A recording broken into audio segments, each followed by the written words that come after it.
Norsca and the Vampire Counts campaigns have had some changes. Here they are. First off, for one of my favourite factions, Norsca, finally getting some love from their Warhammer 1 campaign.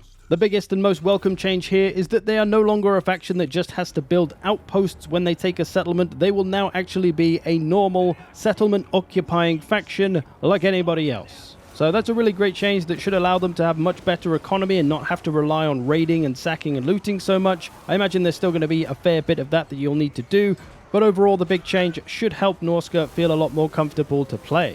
A few other changes coming along for Norsca as well though, one being the devotion to the gods, where you raise a settlement and then you can devote it to a certain god. The rewards have had some changes. Recruiting to the Crow no longer gives a global plague like it did before, because it didn't really do much anyway. Instead now you'll get a unique Lord, Burple Smirk Spew Pit, an exalted Great Unclean One. Moving on to the next god, full dedication to the Hound no longer gives you access to the Ice-Forged Legion, that triple or quadruple hell cannon, but now you get Kilgore Slaymaim, an exalted hero of Khorne, who, if you're wondering what they might look like, well, you might have seen them already. Hello.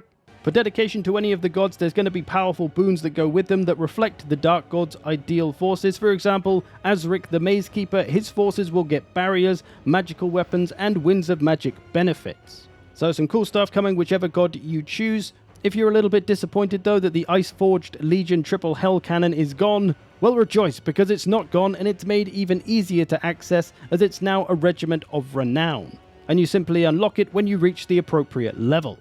There's now also new commandments for Norsca, better use of resources, again should help their economy, and also new capital targets, so you might be sent to Cathay, take out some big settlement there, and you'll get some nice benefits from that, doing the old Norsca raiding and raising, as they should. So some really nice changes for Norsca. They've said though that this isn't the Norsca rework by any means, so it sounds like they do have more plans for Norsca in the future, but this should now make their current campaign at least way more fun. And that lastly then brings us to the Vampire Counts, another Warhammer 1 faction who have been in need of some love for a good while. And with the changes to Winds of Magic in Warhammer 3, it's affected the Vampire Counts quite a bit, and thus they've changed a bunch of mechanics to try and make things a little more fresh and exciting. First off, skeletons. Well, they're not free anymore, unfortunately. You do have to now pay for them, although you can make them incredibly cheap. The reason for this is that people would often just bring stacks and stacks of skeletons, making half the Vampire Counts roster obsolete. So it's addressing that. Also, with the changes to supply lines and the reduced penalties of Warhammer 3, that's going to make it a little bit crazy if there's free skeletons, so you now have to pay for those skeletons. But there's been some other changes to make up for this. This includes increased leadership to most units, adjustments to ethereal units, which seems to be that they have more health and less physical resistance of only 55% now, down from 75%, so they should get less murdered by magical attack units. And you can recruit Mongols if you have the Vampire Coast DLC. There's also improvements to the Raised Dead pools, which now offer better units, and that scales up with the more vampiric corruption going on. There's also some changes to recruitment buildings, which means many units can now be recruited earlier and more easily. So that should help the old no more free skeletons thing hurt a bit less. There's also revamped tech trees, skill trees, and bloodline effects, which gives access to some powerful new effects, including increased healing caps and extra winds of magic. So that's most of the new effects for the campaign. As for the lords themselves, we know about Vlad and Isabella and how they can be in each other's army now. You've probably seen that. Manfred von Carstein has now been moved down to the Southlands, of course. He's got a new position. He's looking for some books of Nagash.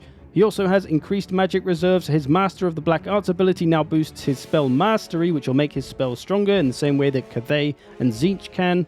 As well, Manfred seems to have lost some spells, at least in custom battles and multiplayer. Maybe he'll have more in campaign, but he before had the entire lore of death and the entire lore of vampires. Now he has a mixed lore book of those two with the best spells from both. So he's got a few less spells, but that's probably better for him. You really don't need 12 spells. Hillman Gorst now, of course, has his own faction as well. He's been buffed up. He's going to start off on his corpse cart, which will allow him to be a little more useful early on, hopefully. He also acquires some skills to enhance his aura abilities and faction-wide buffs to zombies. So he's going to have some beefy zombies. If you like beefy zombies, Gorst. If you like beefy psycho murderers, though, then Heinrich Kemmler now has Krell permanently. You can summon him and he won't degrade and disappear after a short time. So now Krell is really going to be a bodyguard for Heinrich Kemmler. Very nice. You can also beef Krell up with Kemmler's stat points. So there we go, there's the changes to Norsca and the Vampire Counts, which should make their campaigns much more fun to play in Immortal Empires, so a lot to look forward to. I hope you've enjoyed this, thanks for watching, I will see you in the future.